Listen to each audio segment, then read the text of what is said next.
Commencer, c'est bon. Erev Tov. Donc ce soir, nous allons aborder ensemble la fin, parce que la semaine dernière, on était dans une paracha extrêmement riche, la fin donc de Beshalach et la paracha de Yitro. Donc ils sont des parachiotes qui sont extrêmement denses, dans lesquels beaucoup de notions sont abordées. Dans Yitro, nous allons essentiellement avoir au centre de ce texte le fameux épisode de la révélation au moment où les 10 paroles sont données, ce que l'on traduit très imparfaitement par les 10 commandements, alors que ce sont Aseret Adibrot, les 10 paroles, avec un petit événement en début de paracha qu'on va essayer de développer. Et dans celle de la semaine dernière, qu'on n'a pas complètement terminé d'étudier pour cause, eh bien on va voir quel est le dernier élément dont la paracha nous parlait avant d'introduire justement ce que l'on appelle les Aseret Adibrot, c'est-à-dire la proximité des enseignements, et là pour être donc le support à une réflexion qu'on va essayer d'avoir ensemble. La semaine dernière, donc on se rappelle, on est dans quel moment de l'histoire? Le peuple d'Israël est sorti d'Égypte, il a traversé la mer Rouge, le peuple égyptien, le poursuivant, s'est retrouvé noyé dans cette mer, enfin tous les poursuivants, et le peuple d'Israël sort et donc fait cette shira, c'est-à-dire exprime ce chant de louange vis-à-vis du Créateur de l'univers. Et tout de suite après cela, eh bien, le texte nous dit qu'il va y avoir tout d'abord une forme de tension importante parce qu'il y a un problème d'eau, on ne sait pas qu'est-ce qu'on va boire, on met une parenthèse, mais derrière, va y avoir Amalek Vaïlachem et Misraël Birfidim. On nous parle donc de l'arrivée d'un quelque chose que l'on appelle Amalek, donc on comprend que c'est une peuplade, mais Vayavo Amalek, et il est venu Amalek, c'est-à-dire on parle donc, il y a à la fois d'un peuple mais d'un concept, parce que si c'était agi donc juste du peuple, le texte nous aurait dit Vayavo, oui, ils sont venus. Or là, Vayavo, et il est venu, qui? Amalek. Donc Amalek, c'est à la fois donc le peuple, mais en même temps une notion qui arrive, Vaïlachem et Misraël Birfidim, et il fait une guerre avec le peuple d'Israël dans un lieu que l'on appelle Refidim. Et puis tout de suite derrière, eh bien, on a donc une guerre qui s'engage, qui va être gagnée par le peuple d'Israël, mais on va expliquer comment. Et Dieu annonce qu'on a été ici dans un combat qui durera toute l'histoire jusqu'à la fin des temps, entre d'un côté le peuple d'Israël et de l'autre côté Amalek. Et une fois que ce texte se termine, on nous parle à ce moment-là de toute la paracha qui va nous amener aux 10 paroles, c'est-à-dire au moment où on va révéler les 10 paroles. Alors, on va essayer de comprendre d'abord pourquoi est-ce que l'un précède l'autre, et surtout, qu'est-ce qui s'est passé dans cette fameuse histoire d'Amalek qui semble être le point que l'on a besoin de savoir avant de nous parler donc de la révélation des 10 paroles.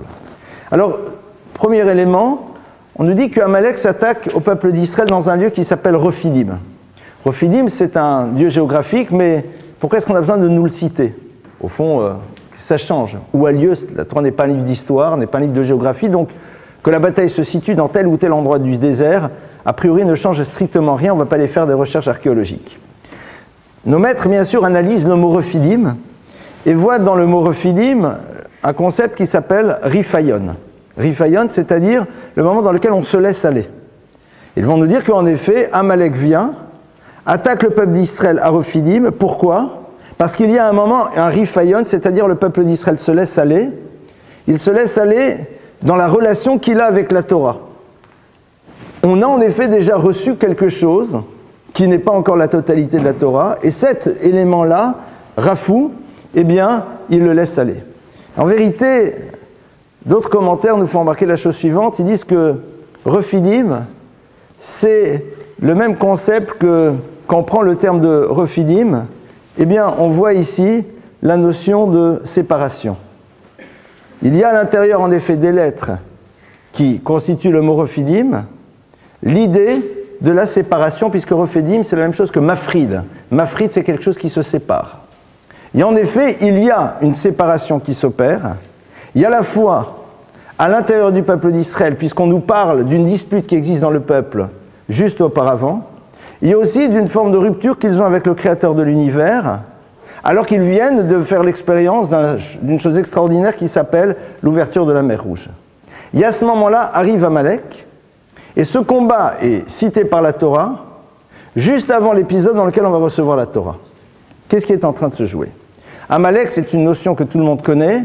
Amalek introduit dans le monde une idée qui est l'idée du mikré, c'est-à-dire l'idée du hasard. D'ailleurs, le texte nous dira par la suite « Asher kor ocha baderech » Amalek, dans le chemin que tu étais en train de prendre, kor ocha, t'as littéralement refroidi. Et le terme de kar, qui veut dire refroidir, vient de la racine mikré, qui veut dire hasard. Dans le chemin que le peuple d'Israël était en train de prendre pour aller recevoir la Torah, Amalek s'attaque à lui pour introduire la notion de hasard comme une forme de préambule au moment où il va recevoir la Torah. Qu'est-ce qu'il cherche? Pourquoi Amalek cherche à introduire cette notion-là? On va être récipiendaire un peu plus tard d'une référence qui va être l'élément central autour duquel toute l'histoire du peuple d'Israël va tourner. Amalek sait très bien qu'à un moment, il n'aura pas la capacité de remettre radicalement en cause cette référence. Il y a une forme de puissance telle que cette référence va traverser l'histoire, c'est ce que nous allons voir d'ailleurs. Seulement, Amalek, son job, c'est quoi? C'est de faire en telle sorte que même si nous adhérons à une référence, nous n'ayons pas une certitude absolue vis-à-vis d'elle, ce qui nous permettra, lorsque l'on sera confronté à un moment dans l'histoire à des interrogations, d'avoir la présence du doute qui fera que nous n'agirons pas nécessairement totalement suivant cette référence. C'est-à-dire qu'il y a ici, j'ai envie de dire, la préparation au futur du peuple d'Israël, mais dans un sens peut-être pas très sympathique. Amalek, eh bien, c'est véritablement l'antithèse vis-à-vis du peuple d'Israël. Amalek, c'est le peuple qui ne veut pas que Israël incarne dans l'histoire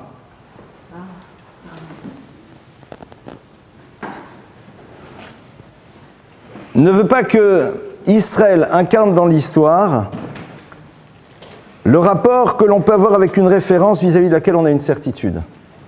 Amalek dit, ok, il y a eu la révélation, elle va avoir lieu. Il y a eu l'ouverture de la mer, c'est une réalité. L'histoire des 10 plaies font partie véritablement de ce qu'on appellerait la mémoire collective de ce peuple. On ne peut pas le faire disparaître. C'est pas possible. Donc qu'est-ce qui va se passer? On va avoir dans l'humanité un peuple qui va avoir une référence qui va être donnée, qui est la Torah.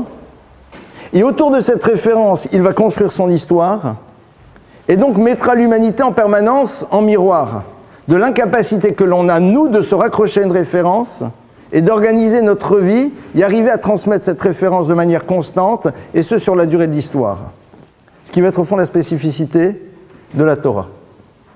À partir de là, Amalek dit, voilà, la faire disparaître n'est pas dans le domaine du possible. Qu'est-ce que je peux faire? Amener l'idée que il y a peut-être une notion de hasard. C'est quoi une notion de hasard? C'est-à-dire que cette référence ne répond peut-être pas à tout. À un moment, il y a des choses que tu ne maîtriseras pas. Et donc, lorsque tu seras confronté à une difficulté, tu ne te tourneras pas vers cette référence pour savoir comment organiser ta réponse.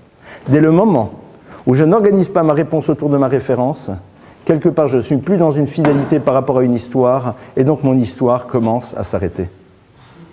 C'est ça, au fond, qu'Amalek veut faire. C'est un travail qui est à très long terme. Va y avoir Amalek, va y lachem im Israël birfinim. Et Amalek, justement, attaque le peuple d'Israël après ce que l'on appelle la notion du mafrid. C'est quoi la notion du mafrid? La notion de séparation. Le peuple juif est une entité dans laquelle chacun des membres de ce peuple a une fonction particulière à remplir. Dès le moment où je suis dans le conflit, je remets en cause l'idée que l'autre puisse avoir un rôle à jouer dans l'histoire.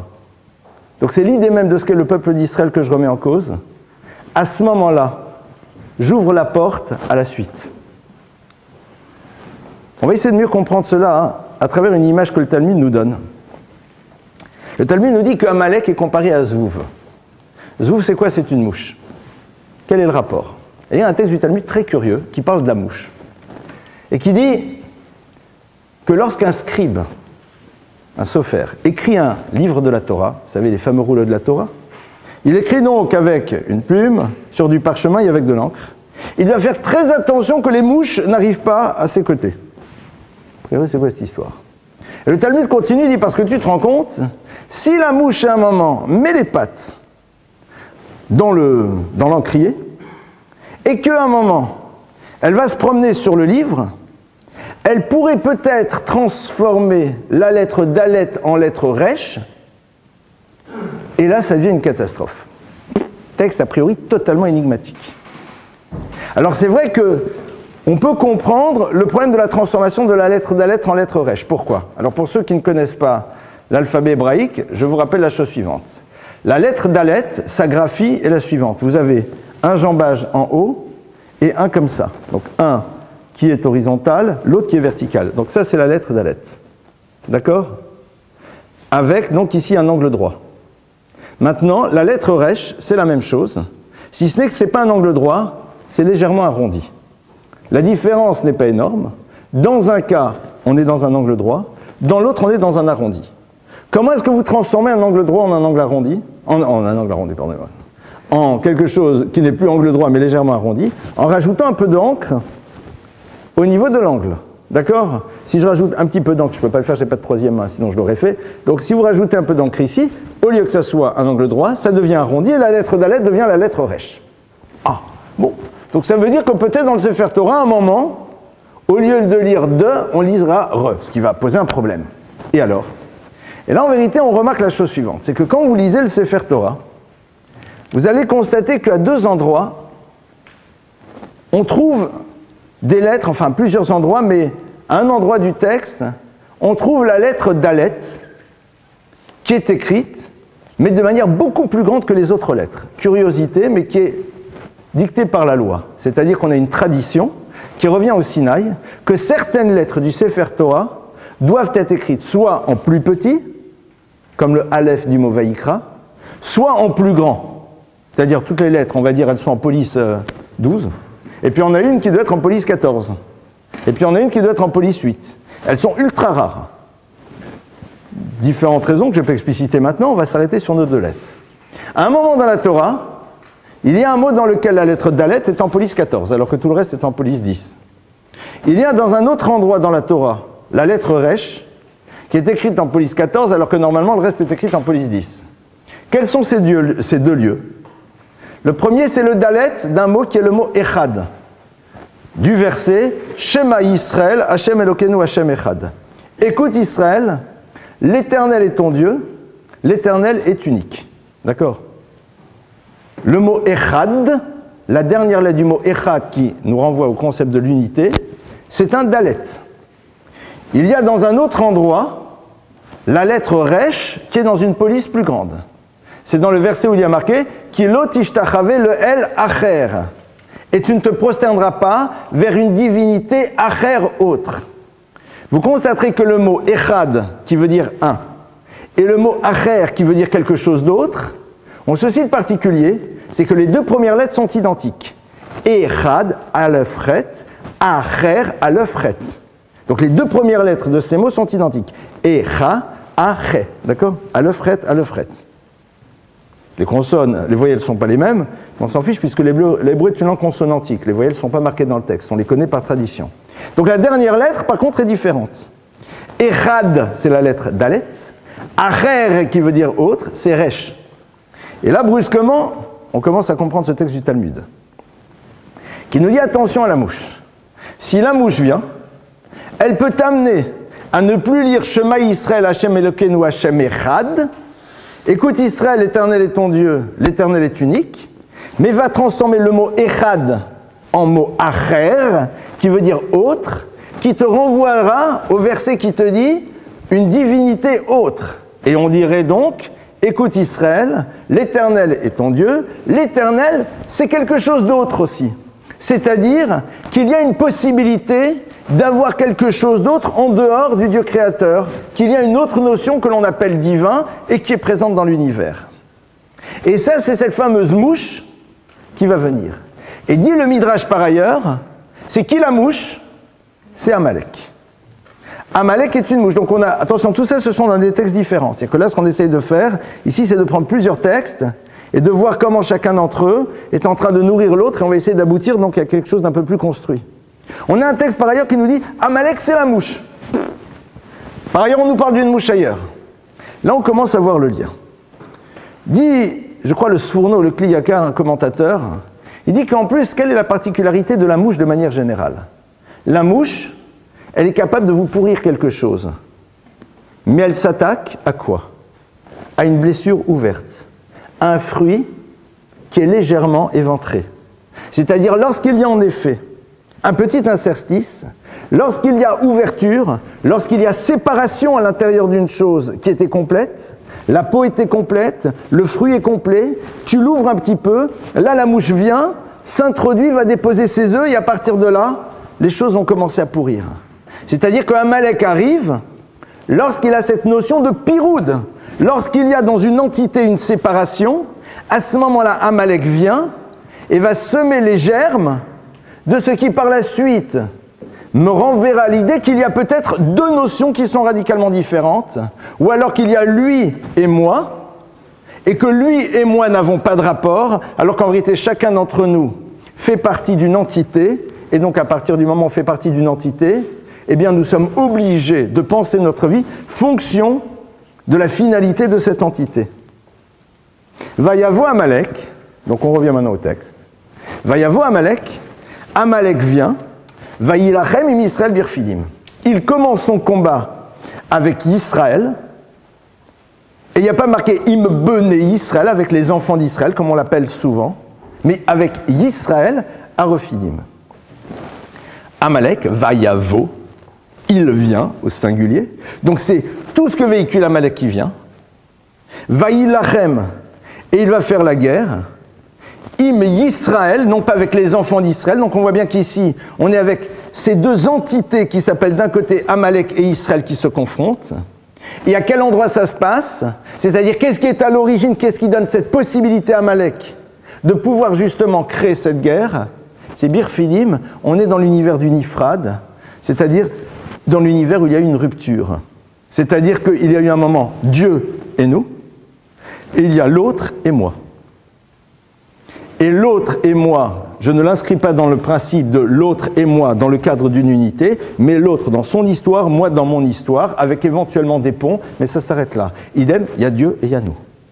El Acher, une divinité autre. Là, c'est ce qu'Amalek vient faire. Quel est son intérêt, comme on l'a vu? C'est que de toute façon, on va voir la Torah.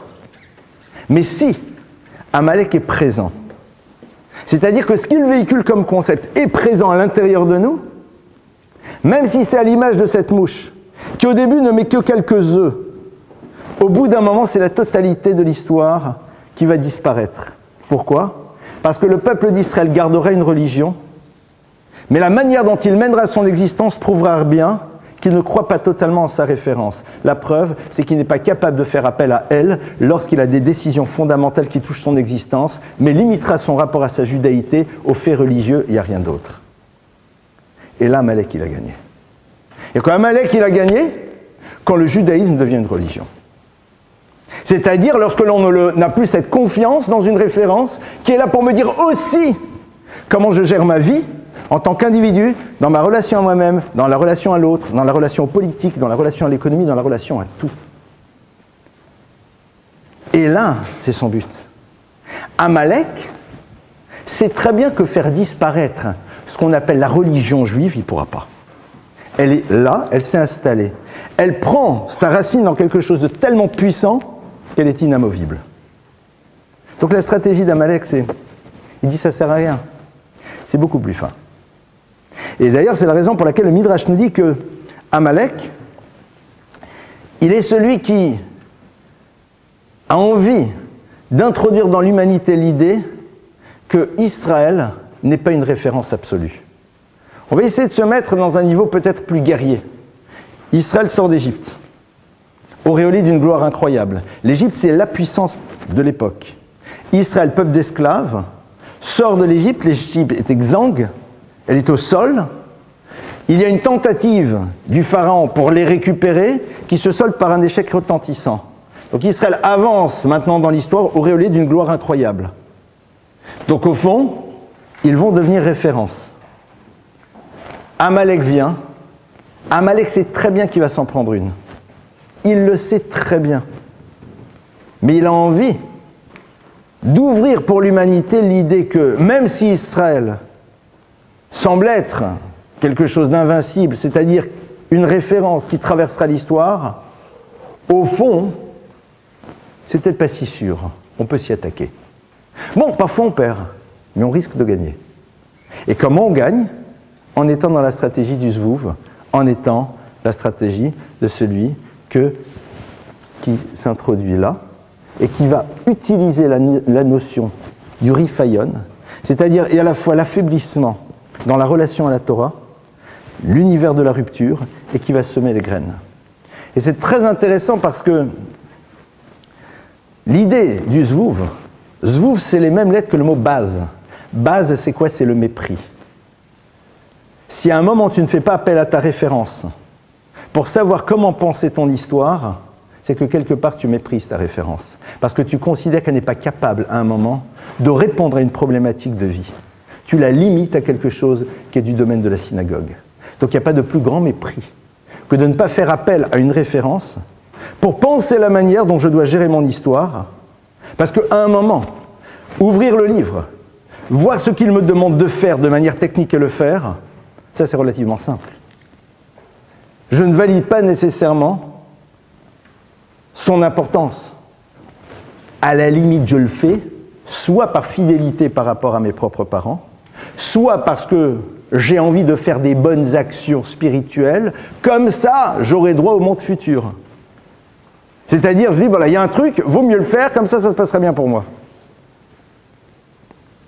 Mais ce qui te montre qu'au fond, tu ne méprises pas cette référence, c'est que lorsque tu as des choix de vie à faire, qui vont être terriblement impliquants, c'est vers elle que tu es capable de te tourner. Vous pouvez encenser une personne, si lorsque vous êtes confronté à des éléments de vie, des choix de vie fondamentaux, vous n'êtes pas capable de vous tourner vers elle pour lui demander au moins son avis, vous pouvez lui avoir fait tous les cadeaux du monde, quelque part, vous êtes dans un moment de mépris. Amalek, c'est le Zvouv. C'est celui qui, au fond, introduit cette notion. Méprisez votre référence en ne faisant pas appel à elle lors de vos choix fondamentaux d'existence. Limitez-la à quoi? Aux faits religieux. C'est ce qu'on va voir tout de suite derrière. C'est qu'il y a marqué après, alors il y a la guerre qui commence à se mettre en place. Et ce qui est très intéressant, c'est que donc dans cette guerre qui se met en place, donc on a bien vu qu'Amalek il doit arriver avant le don de la Torah. Il faut absolument qu'il soit là avant, quoi, pour bien introduire cette idée. Pour pas que ce qu'on va recevoir après, ça soit cette référence absolue. Il ne faut pas.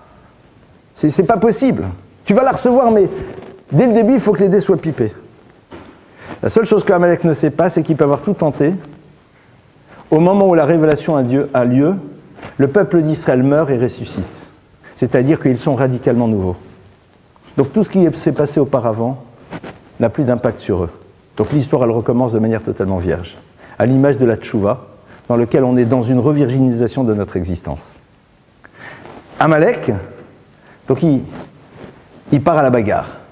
Et alors là, il y a une indication très intéressante sur qu'est-ce qui va permettre au peuple juif, lorsque justement Amalek va abattre cette référence, comment on va faire?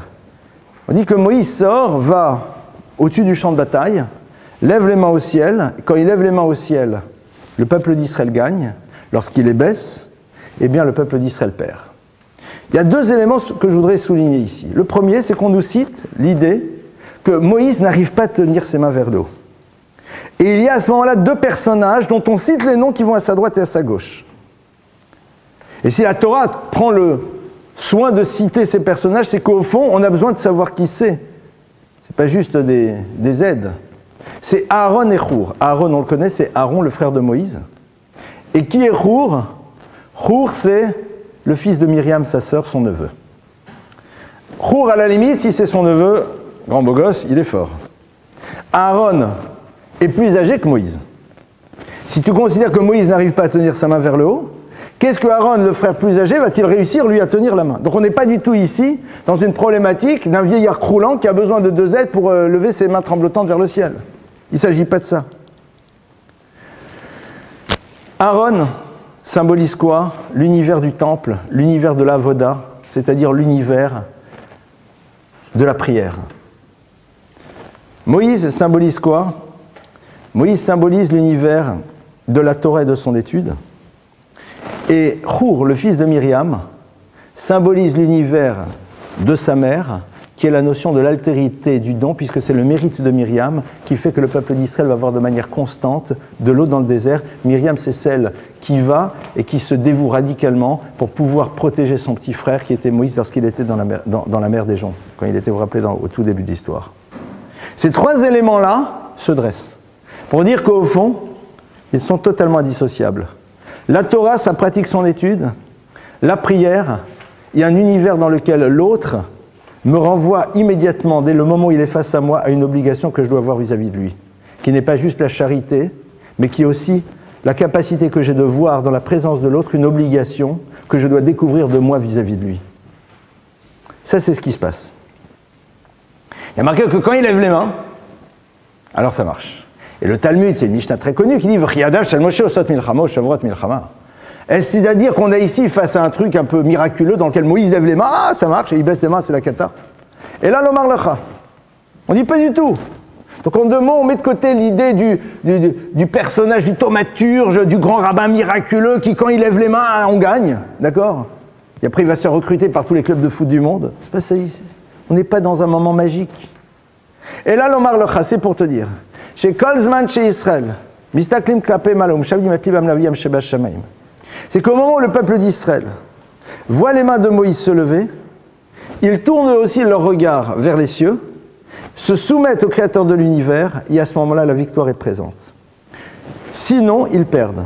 C'est-à-dire, à un moment, ils doivent montrer que l'enjeu de la guerre, c'est-à-dire de toutes les confrontations que l'on aura dans l'histoire, se situe dans la capacité de savoir que derrière toute réalisation se situe le Créateur de l'univers. Et que la manière dont nous allons gérer, nous, les choses dans le monde du réel, prend son origine dans le désir que Dieu a de la finalité des choses. Ça, c'est ce qu'ils ont besoin de montrer ici. C'est ce qu'ils ont besoin d'exprimer. Une fois qu'ils l'ont intégré, à ce moment-là, ils arriveront à mettre de côté Amalek. C'est-à-dire que la confrontation Amalek dans l'histoire, lorsque nous aurons notre Torah, et qu'il voudra justement ôter à cette référence son caractère de référence, en nous demandant de ne pas l'interroger dans des choix fondamentaux de la vie, on arrive à la mettre de côté à travers deux choses. Un, arriver à être dans une étude et un savoir d'une référence. Deux, construire une relation de soumission vis-à-vis du Créateur à travers la prière. Trois, en se rappelant de la nécessité absolue d'être concerné par l'autre, donc d'être dans un rapport d'unité. Une fois que ces trois notions sont là, se rappeler que l'histoire que nous allons vivre prend son origine dans la décision divine qui elle-même prend son origine dans la conscience que l'on a qu'il est à l'origine de tout. C'est la conscience que l'on a que Dieu est à l'origine de tout qui fait en telle sorte qu'en effet il intervient dans l'histoire. Dès le moment où nous introduisons plus cela, il n'intervient plus. Comme le dit le Rav Chaim Volojine, Dam al-mala mimcha, sache ce qu'il y a au-dessus de toi. Première lecture, et conscience qu'il y a un créateur. Seconde lecture, Dam al-mala virgule mimcha. Sache que tout ce qui va se situer dans les mondes célestes, Mimcha, provient en vérité de toi. C'est le regard que tu portes sur la place que Dieu a dans l'univers qui donne à Dieu la possibilité d'exercer sa place dans l'univers. Et c'est ça qui est en train de se passer ici. Une fois que ces notions-là sont inscrites, alors là, regardez, le verset continue et nous dit Vayomer ki yad al keska milchama l'Hashem ba'amalek midordor. Il dit voilà, sache, dit Dieu, que je mets ma main sur mon trône, ça sera une guerre entre Dieu et Amalek dans toutes les générations. C'est-à-dire que là, c'est plus Israël. On nous renvoie au fond à la finalité du désir d'Amalek qui est de faire en telle sorte que Dieu ne soit pas dans l'histoire. Mais en même temps, il ne peut pas l'exclure. Alors qu'est-ce qu'il fait Amalek? Et là, c'est intéressant. C'est que, il y a marqué ici qui yad al-keska. Car Dieu dit, je pose ma main sur mon trône céleste. D'abord, c'est très curieux cette histoire, cet anthropomorphisme. Il sert à quoi? Mais il y a une curiosité qui est encore plus importante. C'est que le mot trône se dit qui c'est. Or là, on ne dit pas qui c'est, on dit qu'est-ce. C'est-à-dire, il manque une lettre. Idem. Dieu, normalement, c'est Yud, He, Vav, He. C'est les 4 lettres du tétragramme. Ado, virgule, Naï. Or là, il n'y a que les 2 premières lettres. Pour montrer qu'en vérité, Amalek veut bien d'un divin, mais d'un divin inachevé. C'est quoi le divin inachevé? Et là, on le retrouve à travers un autre texte, qui est très curieux, qui dit que quand Amalek attaque Israël, il récupère, l'histoire est un peu folle, les prépuces des Juifs qui viennent de faire la circoncision, très curieux ce midrash, il prend ces prépuces, il les jette au ciel et dit à Dieu, vas-y, récupère-les. Donc de nouveau un midrash complètement fou, qui rentre exactement au fond dans le sens de ce que le texte est en train de nous dire. Amalek, en jetant ses prépuces vers Dieu et en lui disant, reprends-les, il est en train donc de citer Dieu, donc d'accepter sa présence. Si je te jette quelque chose à la figure, c'est que quelque part tu existes. Si tu n'existes pas, je n'ai rien à te jeter puisque tu n'existes pas. Mais en même temps, il lui dit, récupère ce qui est à toi. C'est quoi l'idée de la Brit Mila, de la circoncision ici? C'est la capacité que l'on a d'inscrire Dieu à chaque moment de notre existence dans notre vie. Parce que c'est l'univers de l'intime et l'univers du devenir. De l'intime, parce que c'est quelque chose qui se joue entre moi et moi-même, quelque chose que je n'exhibe pas. Donc on est tous, sauf dans la religion, visible, et en même temps, dans ce qui est le lieu du futur, puisqu'au fond s'incarne la possibilité d'un devenir. Amalek dit, je ne veux pas que Dieu soit présent là-dedans. Il est là, je ne peux pas m'en débarrasser. Je ne peux pas à un moment empêcher cette conscience de Dieu d'habiter le peuple d'Israël, et ce jusqu'à la fin de l'histoire. Mais à nouveau, comme au début, je veux la limiter. C'est-à-dire, j'ai le désir de faire en telle sorte que ce qui symbolise ce désir de vivre dans cette conscience de Dieu à chaque moment de notre vie, et d'inscrire ça dans un désir de devenir, c'est donc pas juste quelque chose que je veux vivre moi, mais que je veux transmettre, et c'est sans doute ce qui est le plus complexe à transmettre. Parce que transmettre le fait religieux, c'est facile. Si vous mettez un peu d'ambiance, un peu de boucha ou de gefilte fish, ça passe très bien. Mais c'est limité. Introduire véritablement cette présence d'Hachem dans le monde de l'intime, c'est-à-dire à chaque moment de mon histoire, ça c'est beaucoup plus compliqué. Amalek il dit reprends ça Dieu. L'humanité ne veut pas ça. Moi ça ne m'intéresse pas. C'est que le peuple juif, vous pouvez garder cette notion chez vous. Elle ne me pose pas de problème. Mais ce qui est sûr, c'est que la deuxième notion, je n'en veux pas. Qu'est-ce qu'a le trône divin, mais trône que eux-mêmes ont inachevé? Dieu dit, voilà, je sais très bien qu'en vérité, ce qu'ils veulent faire de moi, c'est un Dieu invalide, un Dieu infirme, un Dieu qui a un trône, mais qui n'est pas totalement trône, un Dieu qui a un nom, mais qui n'est pas totalement nom. Non, juste pour vous ouvrir un tout petit peu sur une perspective un peu plus kabbalistique, très rapidement. Le nom de Dieu est constitué de 4 lettres. Les 4 lettres du nom de Dieu, c'est la lettre Yud, la lettre He, la lettre Vav et la lettre He. La lettre Yud, c'est quoi? C'est un point. Ce que l'on appelle dans le langage du Maharal Nekuda Hatralatit, c'est-à-dire le point de départ. Le point, c'est le départ de l'infini, d'accord? Puisque le point, c'est le départ d'une droite qui, dans son principe même, est du domaine de l'infini. Ce qui exprime l'aller et le mouvement vers l'infini, c'est la lettre qui découle du point, qui est la droite. C'est quoi cette lettre qui est une droite? C'est la lettre Vav. Le Vav, c'est un point que tu commences à allonger, d'accord? Ça, c'est le Vav. Le He, la lettre He, c'est une lettre dont la graphie est la suivante. C'est un Dalet, avec un jambage qui est ici. Donc, on a ici 1, 2. Et puis ici, ça ne se ferme pas. C'est-à-dire, on a donc, voilà, hop, voilà, c'est ça. Et au lieu que le 4e jambage soit collé, il est ouvert ici.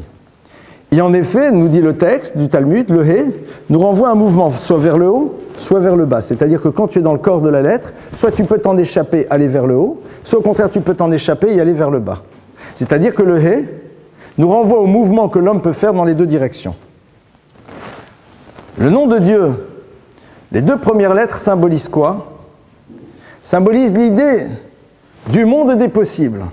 C'est-à-dire de tout ce que peut représenter le divin, mais que je n'ai pas encore mis en place dans le domaine du réel. C'est-à-dire, le He c'est en effet, il y a une possibilité de mouvement, et le Yud est là pour me dire, voilà, et maintenant tu peux entreprendre un chemin. La lettre Vav, c'est le chemin que tu entreprends. Amalek veut que Dieu, ça soit juste Yud et He, c'est-à-dire un concept, mais non pas que tu ne traduis pas dans le monde du réel.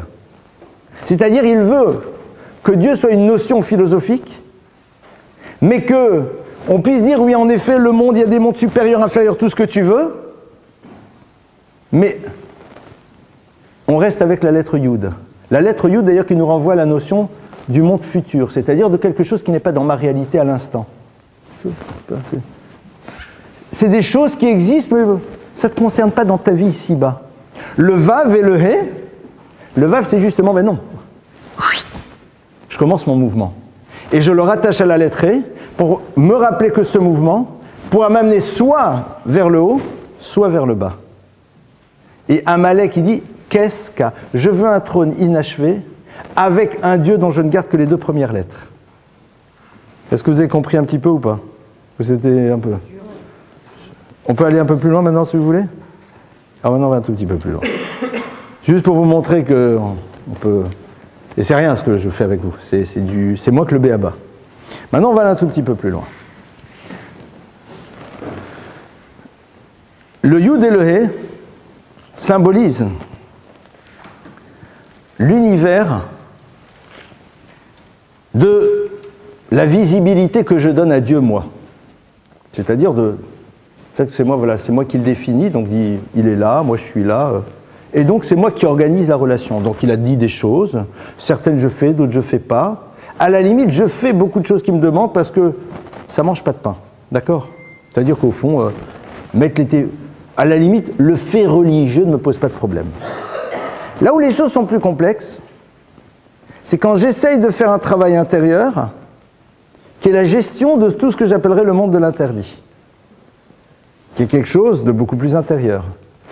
Arriver à résister à tout ce dont la Torah me demande de résister. Ça, c'est beaucoup plus difficile. C'est la raison pour laquelle les trafics d'indulgence existaient. Parce que aller faire les choses, c'est facile. Se battre contre soi-même, c'est beaucoup plus complexe. Le Vav et le He symbolisent cette dimension-là, qui est beaucoup plus complexe, et qui demande un effort et une exigence de chaque instant. Le Vav et le He, leur valeur numérique est la suivante. Vav c'est 6, He c'est 5. 6 et 5 ça fait 11. Amalek dit la chose suivante. Je veux bien que le peuple d'Israël garde dans l'histoire les 2 premières lettres, c'est-à-dire que Dieu soit un concept, voire même qu'il y ait une forme de pratique, mais que cette pratique n'exige pas de faire un travail en profondeur par rapport à soi-même, par rapport à toute l'exigence que Dieu a dans la gestion de ma colère, de mes pulsions, de mes rancœurs, de mes désirs de vengeance, de tous mes désirs. Ça ne m'intéresse pas. Je veux bien dans le faire, mais dans la gestion de ce que l'on peut faire, ça ne m'intéresse pas. Surtout qu'en vérité, ce sont des batailles intérieures qui ne sont même pas visibles. Parce que quand vous faites, tout le monde vous applaudit. Quand vous faites, on vous voit faire. Quand vous résistez, il n'y a personne qui est là pour savoir que tu as résisté. J'étais devant le jambon beurre. Ça fait un quart d'heure qu'il me fait de l'œil et je résiste. Personne n'est au courant. Personne n'est au courant, donc personne ne peut m'applaudir. Et je me vanterai devant personne qu'en vérité, ça fait un quart d'heure que je crève d'envie de le manger, mais que j'ai résisté. Donc au fond, c'est quelque chose qui est totalement dans le domaine de l'intime et que je fais parce que j'ai une exigence par rapport à moi-même, qui est liée au fait que j'ai conscience que ce n'est pas juste dans le faire que Dieu attend de moi, mais dans une globalité, c'est un tout. Ce qui est intéressant, c'est que ce que Amalek ne sait pas, c'est que dès le moment où le juif va être dans le faire, il introduit déjà à l'intérieur de lui la possibilité de la gestion intérieure. Pourquoi? Parce que la lettre Yud et He, quand vous prenez la lettre Yud, elle s'écrit complètement Yud Vav Dalet. Yud, d'accord? Ye ou de. Donc vous avez Ye ou de. Quand elle s'écrit Ye, d'accord? Juste le petit trait. Mais quand elle s'écrit en toutes lettres, elle s'écrit Ye ou de. Ou c'est la lettre Vav qui vaut 6. De, c'est la lettre Dalet qui vaut 4. Donc les lettres intérieures du Yud, que l'on prononce mais que l'on n'écrit pas, ont une valeur numérique de 10 du Yud. La lettre He lorsqu'elle s'écrit complètement, le He, d'accord, c'est le petit Aleph. Aleph, c'est 1. 10 et 1, 11. 11 qui correspond à la valeur numérique de Vav et de He. C'est-à-dire que le Vav et le He, qui symbolise l'univers de l'intériorité du travail sur soi, est présent déjà dans les deux premières lettres, qui symbolisent l'univers du faire. C'est-à-dire que ce que Amalek ne sait pas, c'est que même s'il va se battre dans l'histoire, pour faire en telle sorte que le peuple juif se limite à la relation au niveau du faire, du religieux, au moment où on est en train de le faire, on introduit chez nous ce désir aussi de la vigilance et de l'exigence. C'est pour ça qu'il est tellement important parfois de faire, pour nous ouvrir à quelque chose qui est du domaine de l'exigence intérieure.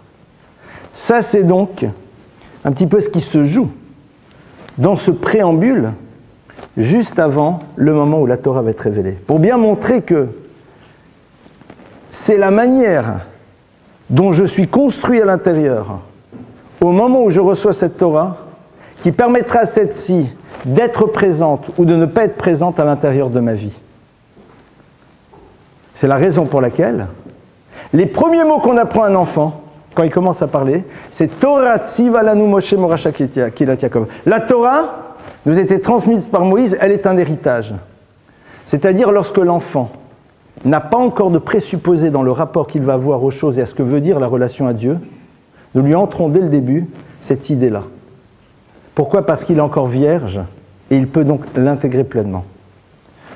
Par la suite, tout son combat, c'est le combat avec Amalek, qui justement va vouloir limiter, comme on l'a vu, la Torah, à cette dimension dans laquelle je ne l'interroge pas en tant que référence. Pourquoi ? Parce que le Zvuv est là, et le Zvuv, dès le moment où il y a rupture, veut faire en telle sorte de nous montrer qu'il y a deux univers, enfin deux choses totalement séparées. On ne va pas revenir sur tout le cours maintenant. À partir de là, on voit que ce combat donc est mis dehors dans toutes les générations. Et maintenant, on arrive donc dans la paracha qui va nous parler de la révélation. Il va nous dire, maintenant je vais te raconter ce qui se passe au moment où la révélation va avoir lieu. Donc, on a vu ce préambule qui est capital et qui nous montre bien quels vont être les enjeux de ce qui va se passer par la suite au moment de la révélation. Ce qui est intéressant, c'est que le texte nous dit que juste auparavant, on a donc l'arrivée d'un homme qui s'appelle Yitro. Yitro, c'est le beau-père de Moïse qui y arrive. Et là, on ne sait pas pourquoi on nous parle de ça. Et ce qui est curieux, c'est que le nom du texte dans lequel on parle de la révélation, des 10 paroles, c'est Yitro, le nom du beau-père de Moïse, qui n'est pas juif. C'est très bizarre. Comme si au fond, il y avait quelque chose de fondamental à connaître, son nom, et à surtout savoir pourquoi on en parle maintenant et pourquoi on dit, voilà, la paracha des 10 commandements, c'est Yitro. C'est qui Yitro ? C'est le beau-père de Moïse, qui n'était pas du tout juif, qui était prêtre de Midian, et brusquement on le met là. Et qui est Yitro ? Yitro, c'est quelqu'un qui arrive et puis qui débarque, Moïse le reçoit, c'est le beau-père, et puis qui se met en distance et qui observe. Et qui voit que le peuple d'Israël se tourne vers Moïse pour lui demander de les juger. Pourquoi ? Parce qu'il y a des conflits comme dans tout système. Les lois déjà ont été données en partie, et donc Moïse peut organiser déjà les jugements. Et Moïse est là, et en permanence en train de régler les conflits. Et Yitro débarque et dit, Moshe, avec tout le respect que je te dois, l'otov adavar asharata ose. Ce que tu fais n'est pas bon. Navol tibol, au bout d'un moment tu vas te flétrir, toi et tout le peuple, c'est trop compliqué. Atash shema bekoli yatsecha, écoute ma voix, yatsecha, je te donne un conseil. Heyat alaam moula Elohim, toi sois la référence suprême, vesamta alehem sar elafim saremot sareh chamishim sareh asarot, et mets sur eux, mets en place une organisation qui va permettre de juger, c'est-à-dire des juges qui vont avoir des capacités de juger des cas très complexes, ceux qui sauront juger les cas du quotidien, et quand ça sera vraiment très difficile, ils se tourneront vers toi.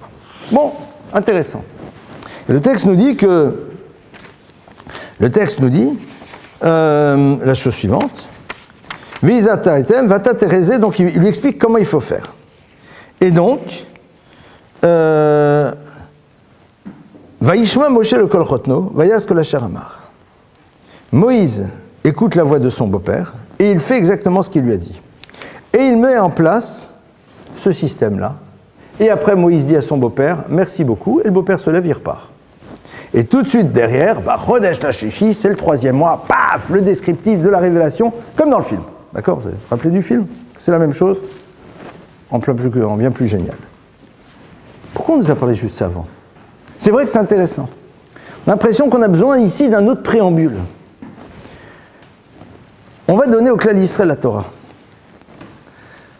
Lorsqu'on vous donne une référence, et qu'elle est d'origine divine, eh bien, on peut à un moment décider de devenir bête.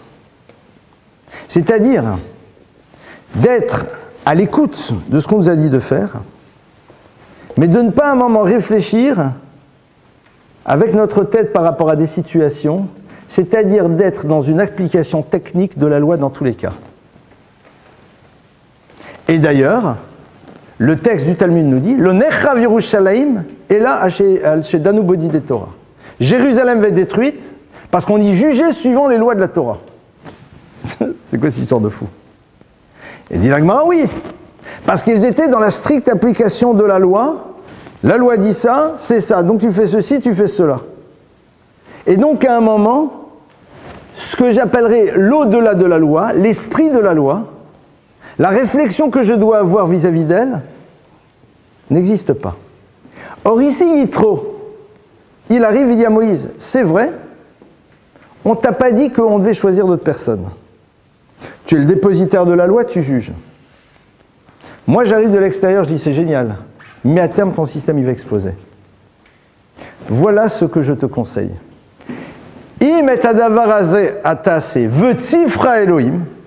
Si cette chose-là, tu l'as fait, et que Dieu, en effet, la valide, à ce moment-là, tout ira bien.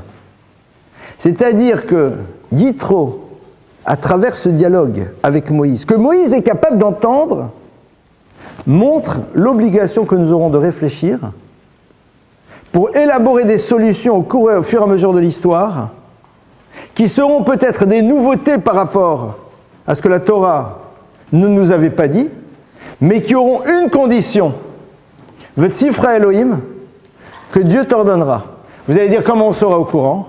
Le terme de Elohim, c'est Dieu, mais dans la Torah aussi, c'est qui? Ce sont les juges, c'est-à-dire les maîtres. C'est-à-dire qu'il faudra qu'il y ait en effet les maîtres dans un consensus qui, à un moment, valide cette idée que tu vas avoir, qui sera le fruit d'une réflexion par rapport à l'analyse que tu auras d'une situation donnée qui n'aura jamais existé auparavant. Et on pose ici la dimension et à la fois de l'immuabilité de la Torah et de la capacité qu'elle aura de s'adapter à l'histoire sans renier ce qu'elle est, c'est-à-dire quelque chose de révélé. Avec ici l'élément clé, les maîtres du peuple juif. Une fois que tout ça, ça a été dit, alors maintenant tu peux ouvrir. Une fois qu'on a vu tout ce qu'il ne faut pas faire de la Torah, c'est-à-dire soit d'un lieu de religion pure dans lequel tu ne demandes pas à l'interpeller comme ta référence par rapport à tes choix d'existence, tentative de Amalek, ou alors de quelque chose qui justement est génial, je ne suis pas obligé de réfléchir. J'applique la règle. Là. Par exemple, il y a une règle qui dit que dans une synagogue, quand on fait l'office, on n'a pas le droit de parler. Et il y a marqué que quelqu'un qui parle, on a l'obligation de lui faire la remarque. Donc moi, je vois quelqu'un qui rentre dans la synagogue, qui va chez quelqu'un qui lui dit « Excusez-moi, pouvez-vous me donner un livre de prière ?»« Oh, vous me parlez, dehors !» Ah, c'est marqué dans le livre. Hein. C'est marqué dans le livre. Parler, synagogue, monsieur, parler, synagogue, autre chose, donc monsieur, dehors. C'est bon, je suis dans la loi. Avec une chose, c'est que tu es obligé de réfléchir. C'est que là, je dis, mais attendez, mais c'est marqué dans le bouquin. C'est marqué dans le bouquin. Tu ne peux pas me faire le reproche. C'est marqué. Petit frère Elohim, Yitro, il dit attention. Si tu fais comme ça, Navol Tibol, toi-même tu vas te flétrir, c'est-à-dire tu ne produiras plus rien. Tu resteras quelqu'un qui ne sera même plus référence, parce que tu te seras vidé de la substance, c'est-à-dire de la vitalité de la Torah, qui est son interrogation, et le peuple qui est avec toi, c'est terminé.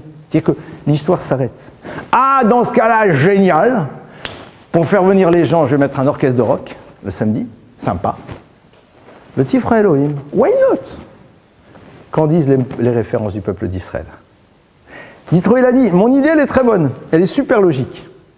Si Dieu te dit non, c'est non.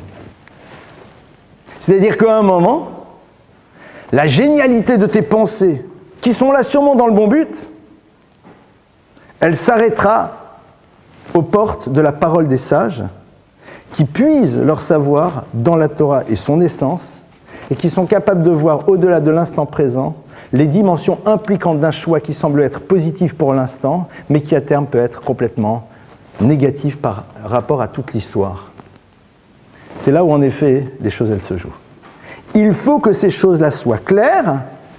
C'est clair, go! Tu peux y aller maintenant, Chodesh Hashlishi, et là on a en effet le texte de la Révélation, on est dans le 3e mois, le peuple est devant le Sinaï, les paroles, le feu, le tonnerre, le peuple d'Israël qui est là, qui est là, Nasev Nishma, nous ferons, nous entendrons, enfin voilà, tout ce que vous connaissez de l'histoire, maintenant ça se passe. Alors, il faudrait maintenant un second cours pour commencer à décrypter tous les textes qui nous parlent de la Révélation.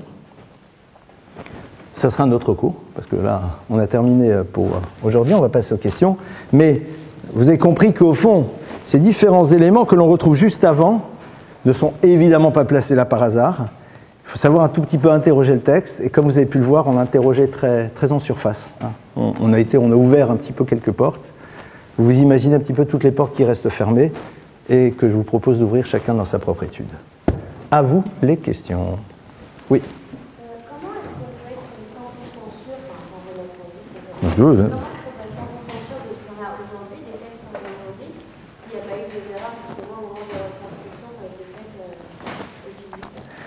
Alors, excellente question.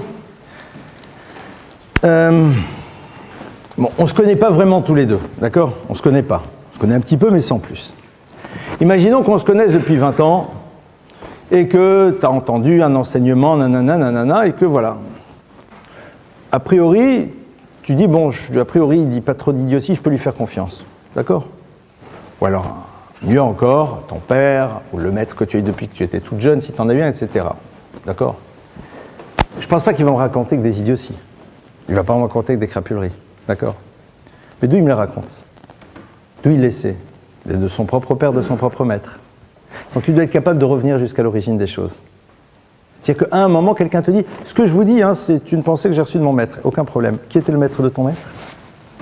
Et le maître de ton maître? Vous voyez que dans toutes les nouvelles pensées qui emplissent le judaïsme aujourd'hui, on a tous eu un maître, mais ça s'arrête au XVIIIe siècle, au XIXe siècle. Ah lui non, lui il a commencé. Lui il a dit, à partir de moi, il y a une... Voilà, moi je considère que... Et donc après je vais faire des élèves. Non, on doit revenir jusqu'au Sinaï. Je ne sais pas s'il y a le texte du Rambam ici, s'il y en a un. S'il y en a un, je vais vous le lire dedans, c'est trop génial. Non, il n'y en a pas, et il n'y en a plus à l'entrée. Bon, si tu regardes le Rambam, le Maïmonide, au début, Maïmonide il dit, très bien, allez, go, on y va. Et il commence. Et tu démarres de lui, il te donne le nom de son maître, le nom du maître de son maître, et tu reviens jusqu'au Talmud, tu reviens jusqu'à Moïse. Je vous l'ai déjà dit dans un cours, moi, personnellement, Élie Lemel, les gens aiment bien parler comme ça, peut, si je fais un tout petit effort, remonter jusqu'à des siècles et des siècles au niveau de la transmission. Je sais qui ont été mes maîtres. Je connais leurs maîtres, et je connais les maîtres de leurs maîtres. Et on connaît qui a été le maître, etc., etc., etc. Donc tu as déjà ici une transmission de maître à élève. Et ce que je suis sûr, c'est que mon maître ne m'a pas menti. D'accord.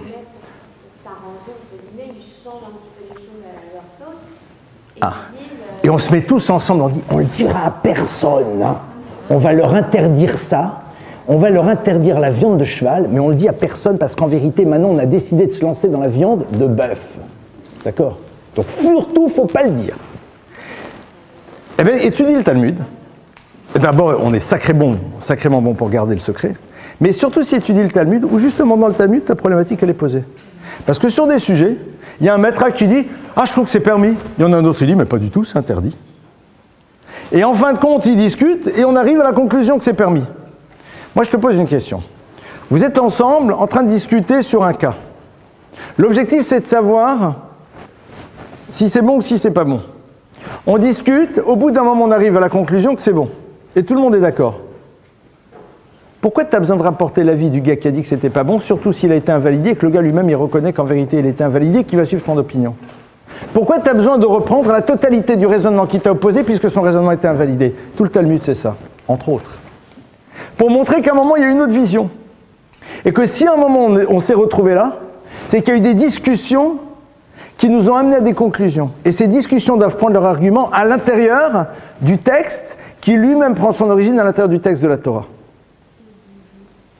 Donc rien que ça. Maintenant, fait curieux. Prends un livre de la Torah, ici, en Pologne. Il y a 800 ans, il y a 1000 ans, il y a 700 ans, de tous les endroits du monde, ils sont tous identiques. Il y a juste dans la version des Yéménites, à 11 endroits, une différence minime. Une différence, c'est-à-dire, c'est pas dans la loi, c'est dans un mot. Et encore, on a un problème par rapport à ça. Il y a le Keter de Ramsey qui est le point de référence. C'est-à-dire que Lama Nikra Shmotem Sofrim, chez Sofrim et Taotiot, pourquoi les scribes s'appellent des scribes? C'est parce qu'ils sont Sofrim, ils comptent aussi. Sofer, c'est la même chose que compter, un compter, les lettres. Chaque lettre de la Torah, il y a une vigilance extrême par rapport au fait qu'elle soit là. Cette vérification, elle était constante dans l'histoire, en amont et en aval. On doit être capable sans arrêt. D'ailleurs, c'est intéressant. Vous voyez que ceux qui aujourd'hui écrivent des responsa, c'est-à-dire, tu vas chez un rave et tu lui poses une problématique très très actuelle, d'accord? Qu'est-ce que je dois faire dans tel et tel et tel cas, qui est un cas nouveau, un cas de biologie, un cas de manipulation, sur le problème de manipulation génétique, on est interpellé. Moi, j'ai été interpellé une fois, je me rappelle, sur le problème du transhumanisme. C'est quoi les limites? Non, écoutez, le judaïsme pense. Non. Celui qui le judaïsme pense, tu le mets de côté, même s'il pense très bien, mais on est de côté. Il y a marqué dans le Talmud, il y a marqué dans le verset. Tu dois être capable de trouver dans le texte les éléments de base qui te permettent de régler le problème d'aujourd'hui. Quand les maîtres du Talmud commencent, les vrais maîtres, commencent à aborder des problématiques quelles qu'elles soient, elles reviennent à la source. Et elles sont capables de te dérouler tout le raisonnement qui prend sa racine dans des textes qui ont 2000 ans et qui arrive jusqu'à maintenant à la conclusion qu'elles ont là. Tu ne peux pas écrire un livre si tu n'as pas un maître qui te valide et qui dit que tu valides ce que tu écris. Donc le gars qui débarque et qui est génial et qui commence à écrire, on lui dit « T'es très sympa mon frère, c'est super sympa, qui est ton maître ?» Non, non. C'est génial, c'est peut-être vrai, mais si à un moment ça doit définir la loi ou des principes, alors il y a des gens aujourd'hui, ils écrivent des bouquins. Et puis après tu dis qui est ton maître? Oui, mon maître il est mort. Il y a des gens, tous leurs maîtres sont morts. Moi vous savez, je suis le copain de Sarkozy. Va l'interroger pour savoir si lui s'il en pense la même chose. Tu sais, les gens disent ah moi je connais très bien monsieur, je connais très bien, je suis un ami de monsieur. Que toi tu sois mis avec lui, mais est-ce que lui il a mis avec toi? J'en sais rien. Moi j'étais l'élève du Rav de Brisk. Oh génial. Moi je me rappelle un jour il y en avait, il m'a dit ah, on m'avait dit, tu sais, il a étudié dans cette grande yeshiva, qui est une référence extraordinaire. Un jour, j'étais voir quelqu'un, j'ai dit, il a étudié? Il dit, ouais, je crois qu'il est venu une fois en vacances 15 jours. Et il a étudié. T'as juste voulu te demander combien de temps, quoi. Ah, c'est un élève de machin. Il est venu écouter ses cours. Tu prends une crapule qui vient s'installer dans un cours et qui écoute. Il dit, vous savez ce que je fais, hein?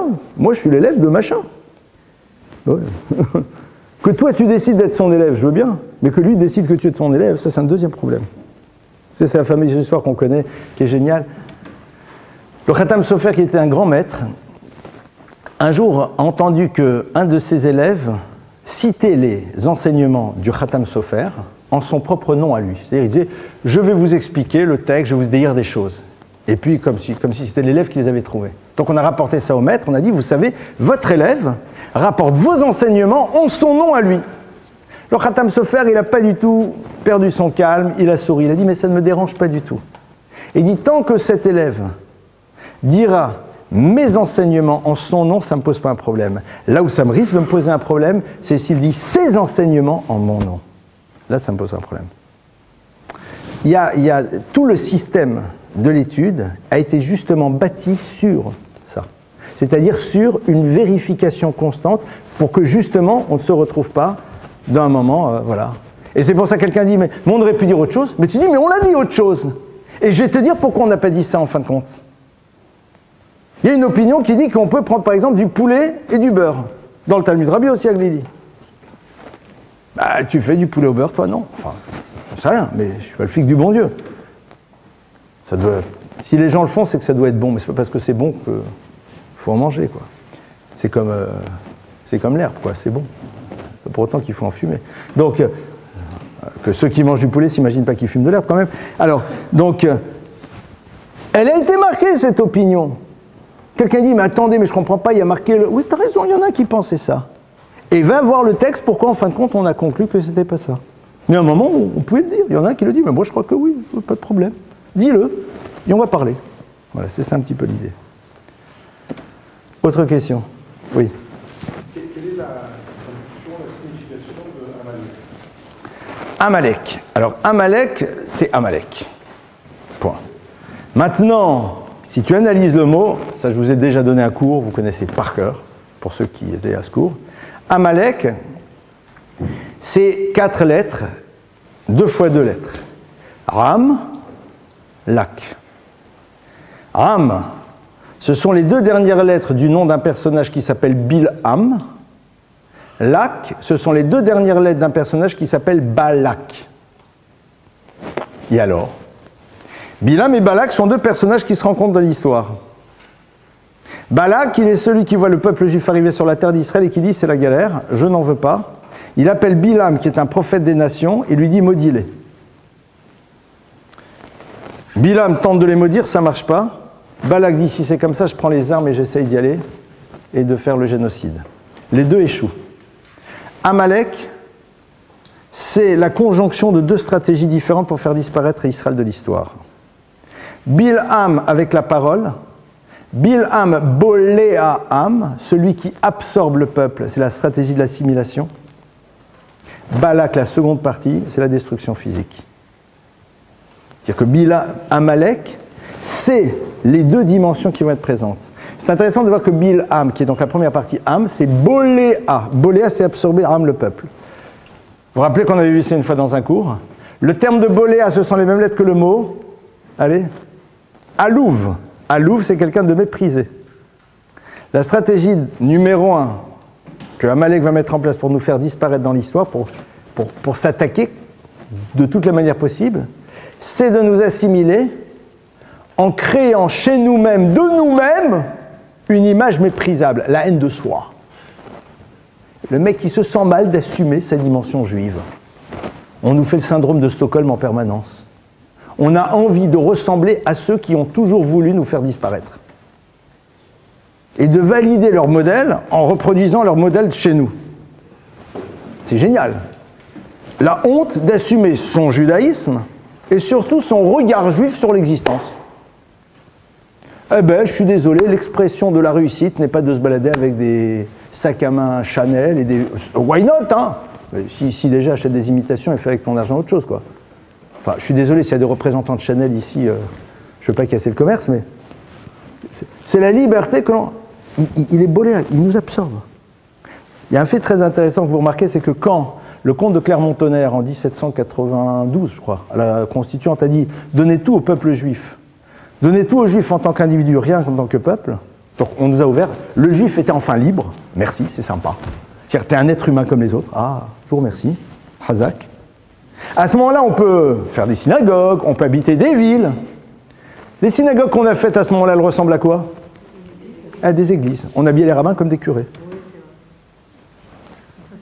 C'est tellement gentil de nous dire qu'enfin on est des gens normaux, qu'on va vous faire plaisir et qu'on va travestir notre truc quand vous faites là, ram, pam, pam, pam, pam, pam, les orgues, les machins, etc. Comme ça, on est sûr que vraiment vous allez nous aimer. Débile. Je suis un peu violent, mais c'est exactement ça.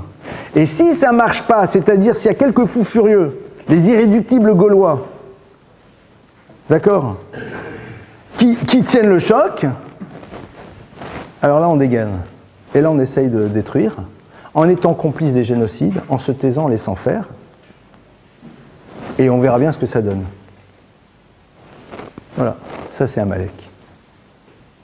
Il y a encore beaucoup de choses à dire, ça c'est le point de départ. Hein. Il y a encore plein d'autres choses à dire sur lui. Puisqu'il est toujours là, hein, Amalek. Oui. Puisqu'Amalek c'est la conjonction entre les 2 stratégies, pour être considéré comme un bon descendant d'Amalek, il faut mettre en place les 2 stratégies ou une seule suffit? Ah, une seule suffit. C'est-à-dire, toi, tu leur casses la figure, si j'ai pas réussi à les assimiler, on se répartit le job.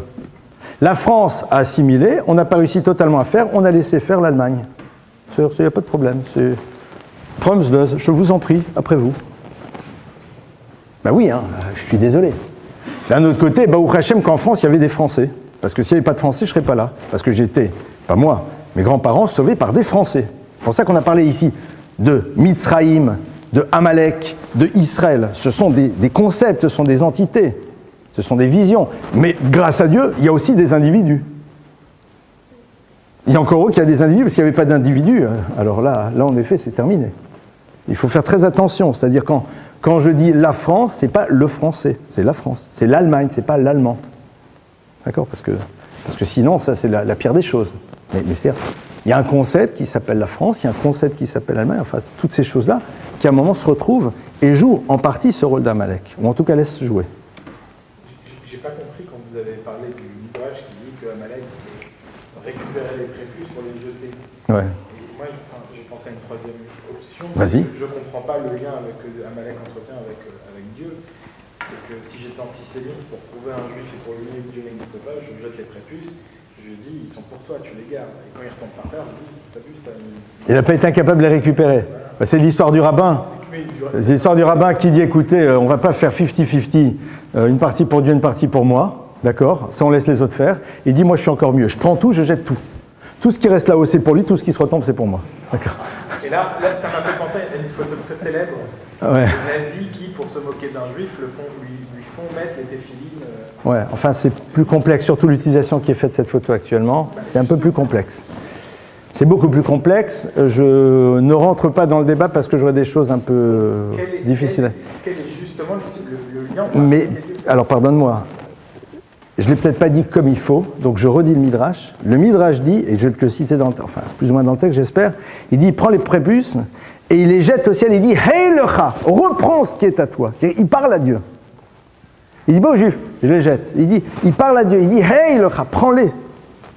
Prends-les. On dit bien, il y a Milchama Hashem Amalek. Amalek dit, je suis en guerre contre Dieu. C'est un petit peu comme l'histoire de la tour de Babel. La tour de Babel, c'est se battre contre Dieu. C'est-à-dire se battre contre quelque chose que l'on accepte, mais que l'on refuse dans notre vie. C'est que le concept why not, mais qu'il ait une incidence dans ma vie, ça c'est ce que je ne veux pas. Je le limite. Je le limite. Il ne doit pas être là dans ma réalité à moi au quotidien. C'est ça le problème d'Amalek. C'est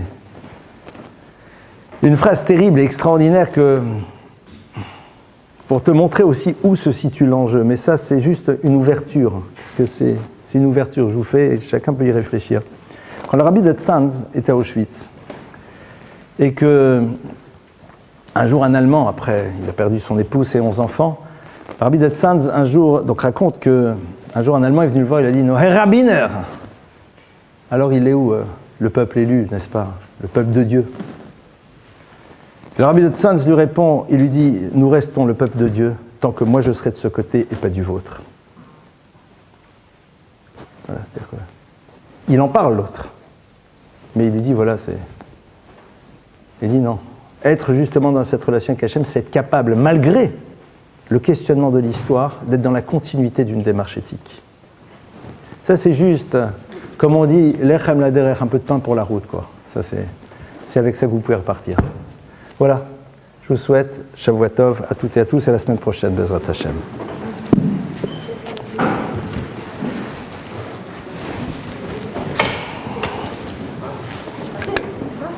Ah oui, une minute, j'ai oublié de dire quelque chose de très important. Écoutez-moi.